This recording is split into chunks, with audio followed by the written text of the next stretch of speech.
Nabi pesan dekat Muslim bin Al-Harith At-Tamimi. Nabi kata kat dia, hang lepas semayang subuh, sebelum hang bercakap dengan siapa-siapa, bagi salam, Assalamualaikum warahmatullahi, Assalamualaikum warahmatullahi, Astaghfirullahalazim, Astaghfirullahalazim, Astaghfirullahalazim, Allahumma ajirni minan nar, Allahumma ajirni minan nar, Allahumma ajirni minan nar.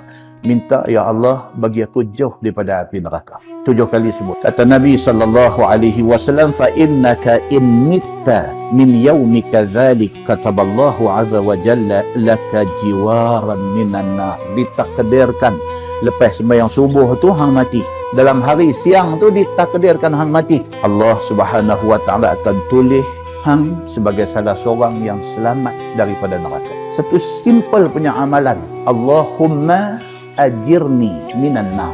7 kali lepas sembahyang subuh. Kalau kita boleh istiqamah dengan amalan yang mudah itu, Nabi SAW kata, nama hang Tuhan tulis dah, hang selamat daripada neraka. Dalam syarah hadis dia kata apa? Dengan syarat hang menjauhi dosa-dosa besar.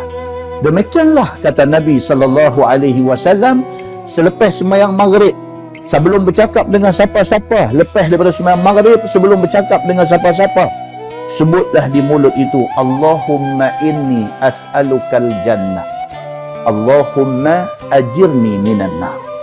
Sebut, Allahumma inni as'alukal jannah, ya Allah, aku minta syurga.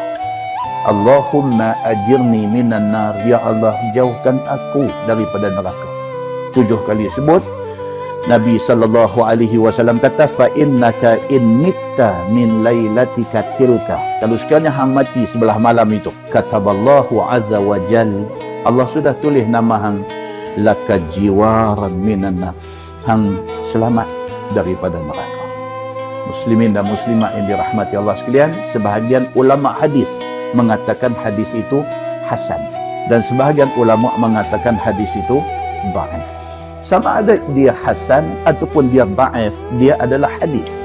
Dan dalam bab fadailul a'mal, dalam bab melakukan perkara-perkara fadail, dibolehkan. Bahkan kata Imam Nawawi rahimahullahu ta'ala, tuan-tuan buka dalam kitab Imam Nawawi, nama kitab dia Al-Adhkar. Imam Nawawi kata harus, bahkan sunat, beramal dengan hadis dhaif di dalam bab fadailul a'mal, dengan syarat, kata Imam Nawawi rahimahullahu ta'ala, hadis itu bukan hadis maudhu', bukan sesuatu yang palsu dan direka-reka.